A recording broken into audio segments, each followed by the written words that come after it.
जय श्री हरि। आज आपको सुनाएंगे बहुत ही सुंदर सी कथा है वैकुंठ चतुर्दशी की। आपको बता दें कि वैकुंठ चतुर्दशी भगवान शिव और श्री हरि विष्णु के मिलन के उत्सव में ये मनाया जाता है। इस दिन श्री हरि विष्णु और भगवान शिव का मिलन कहा जाता है।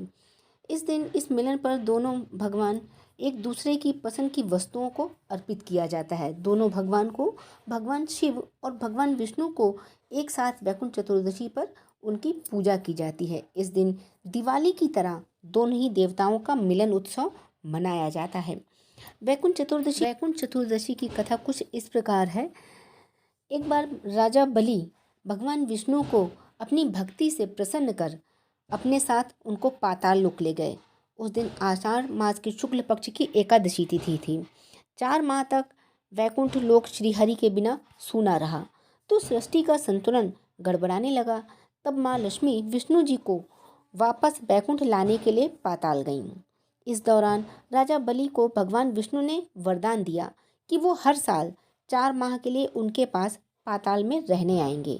इसलिए भगवान विष्णु हर साल 4 माह के लिए पाताल अपने भक्त बलि के पास जाते हैं। जिस दिन भगवान विष्णु माता लक्ष्मी के साथ वैकुंठ धाम लौटे उस दिन कार्तिक मास के शुक्ल पक्ष की एकादशी तिथि थी। इस दिन भगवान विष्णु के वैकुंठ लौटने के उत्सव को उनके जगाने का उत्सव मनाया जाता है।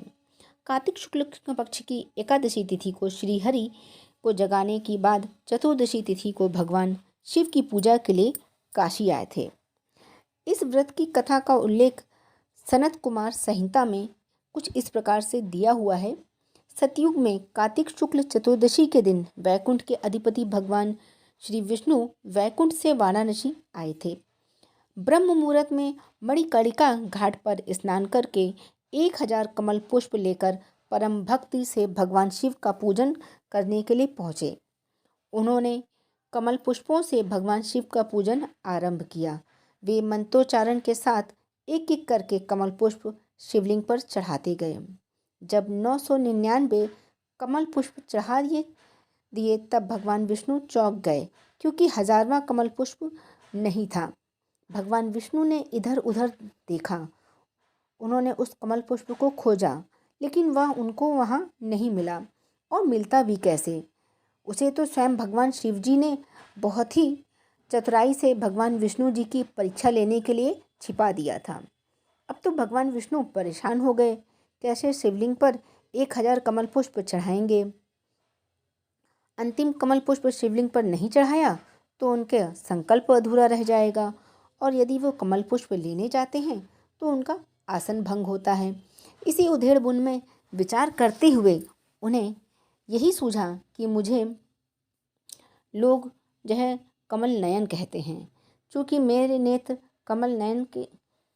कमल के समान हैं तो इसमें कमल के बदले शिवलिंग पर मैं चढ़ा देता हूँ। ऐसा विचार करते ही उन्होंने तुरंत अपनी एक आँख निकालकर भगवान शिव को अर्पित कर दी। यह देखकर भगवान शिव बहुत ही प्रसन्न हुए और बोले कि तुम तीनों लोकों में सबसे बड़े भक्त हो। तुमसे बड़ा भक्त तीनों लोकों में कोई नहीं। मैंने आपको तीनों लोकों का राज्य दे दिया है, जिसके पालक आप हो जाओ। आपका कल्याण हो। भगवान शिव ने श्री हरि विष्णु जी से कहा, जो कुछ मनोवांछित वर मांगना हो वह भी मांग लो।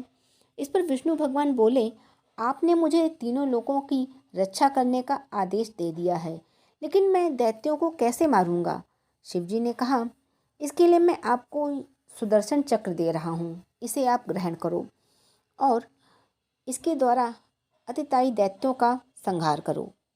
इस तिथि को आपने मुझे कमलों से पूजा है, इसलिए मैं आपको वरदान दे रहा हूँ। इस प्रकार विष्णु भगवान को वर देकर शिव जी अंतर्ध्यान हो गए। तभी से मनुष्यों ने जीवन मुक्त होकर वैकुंठ धाम जाने के लिए इस व्रत को करना शुरू कर दिया। तो उम्मीद करते हैं आपको ये कहानी अच्छी लगी होगी। भगवान श्री हरि आप सभी की मनोकामनाएं पूरी करें। हर हर महादेव।